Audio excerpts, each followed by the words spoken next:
कहानियाँ कहानियाँ सिर्फ सुनने के लिए नहीं होती, कुछ कहानियाँ होती हैं महसूस करने के लिए। सो हेडफोन्स लगा लीजिए, लाइट्स ऑफ कीजिए और खुद को तैयार कीजिए। मैं हूँ आप सबकी narrator Kaushiki Bhatt and welcome to the channel the horror by Kaushiki.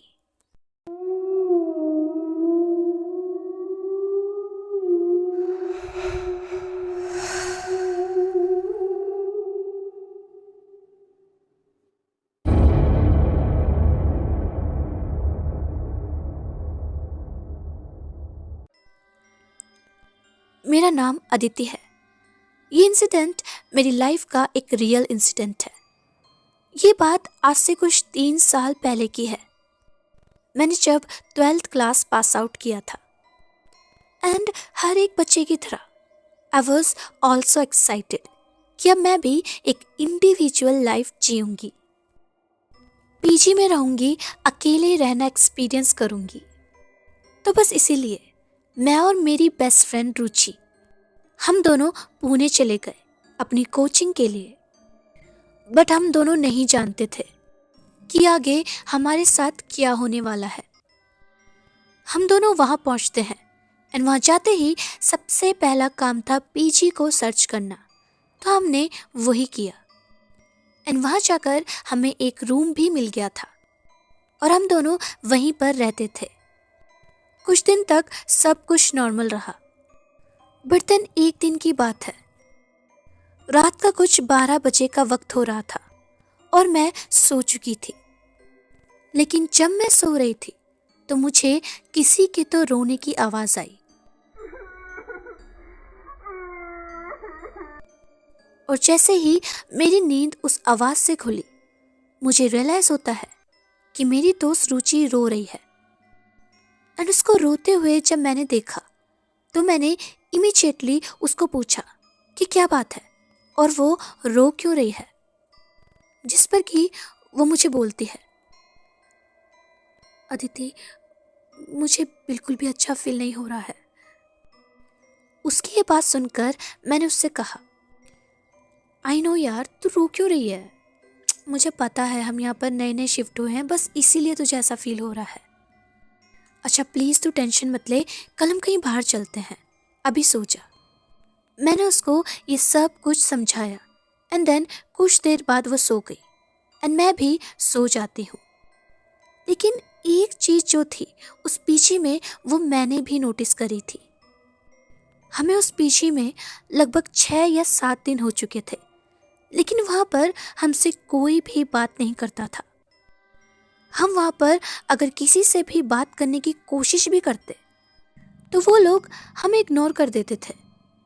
हम अगर उनसे कुछ भी पूछते तो वो बस 1-2 वर्ड्स में ही हमें आंसर करते थे और फिर वापस से ही अपने रूम में चले जाते थे। हमें उस वक्त तक लगा शायद पीछे में सब ऐसे ही रहते होंगे, तो हमने इस बात पर ज़्यादा ध्यान नहीं दिया और फिर हमने अपनी लाइफ पर फोकस करना स्टार्ट किया। बट देन कुछ दिन बाद रात को अगेन जब मैं सो रही थी तो मुझे फिर से किसी की रोने की आवाज़ सुनाई दी। बट दिस टाइम मुझे ऐसा भी लग रहा था जैसे कि मानो कोई फ़ोन पर बात कर रहा हो। एंड कुछ ही देर में आई रियलाइज्ड कि वो रुचि है। मुझे बहुत धीरे धीरे रोने की आवाज़ आ रही थी एंड वो शायद किसी से तो बात कर रही थी।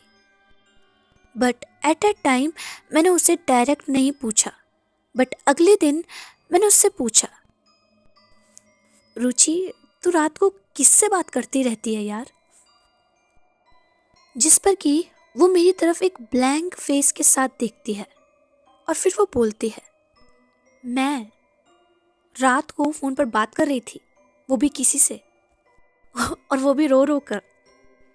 वो ऐसे बोल रही थी जैसे कि मानो वो ऐसा कुछ भी नहीं कर रही थी।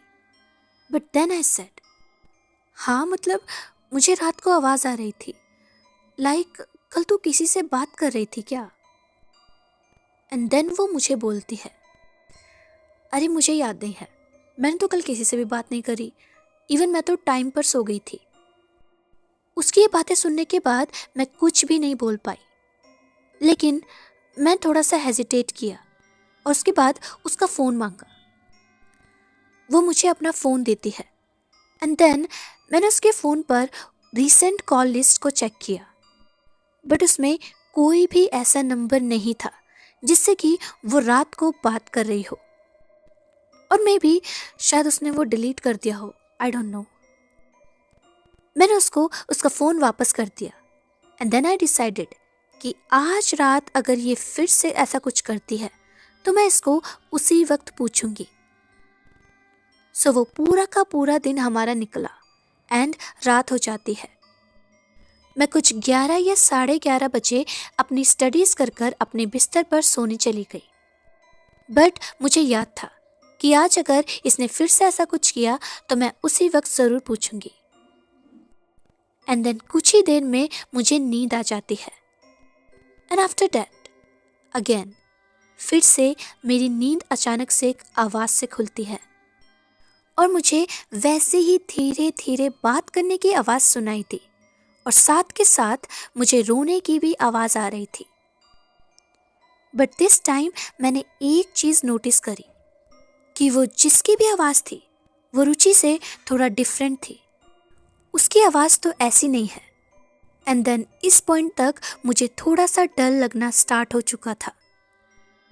मैं धीरे से उसकी बेड की तरफ जाती हूँ। वो मुझसे बिल्कुल उल्टी वे में पैरों को नीचे कर कर बैठी हुई थी।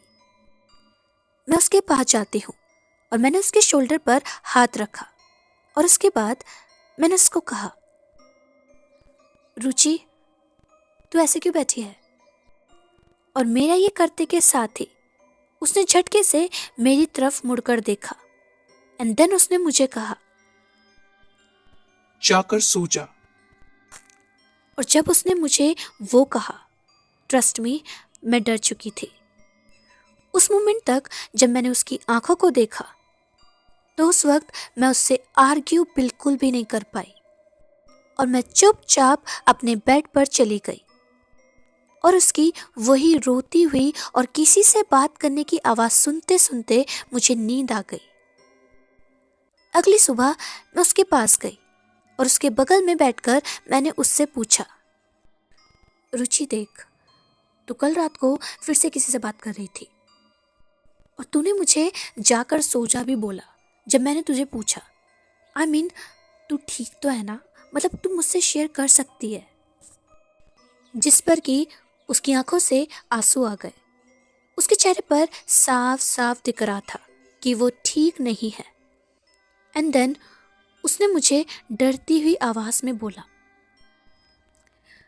अदिति, मुझे नहीं लगता यहाँ कुछ भी ठीक है। हर रात मुझे ऐसा लगता है जैसे कि कोई मेरा गला दबा रहा है। मुझे ऐसा फील होता है जैसे कि कोई मेरा दम घोंटना चाहता है। इवन मुझे मेरे पैर बंधे बंधे से महसूस होते हैं। मैं कल रात को भी बेड से उठने की कोशिश कर रही थी, बट मेरी बॉडी ऐसा लग रहा था जैसे कि सारी की सारी पैरालाइज हो गई हो। मैं रातों को सो नहीं पा रही हूँ। मैं खुद को डिस्ट्रैक्ट करने की कोशिश करती तो हूँ पर मैं नहीं कर पाती। रुचि की ये सारी बातें मैंने सुनी, लेकिन मैं उसको कुछ भी बोलती उससे पहले उसने मुझे अपने पैर दिखाए और उसके उन पैरों में मैं साफ साफ नाखून के निशान देख सकती थी और अभी भी उन निशानों में से खून आ रहा था।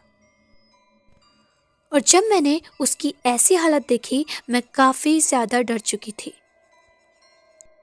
उस दिन हमारी छुट्टी थी और कॉलेज भी क्लोज था, तो वो पूरा का पूरा दिन हमने साथ में स्पेंड किया और हमने डिसाइड किया कि हम इस बारे में वार्डन से बात करेंगे।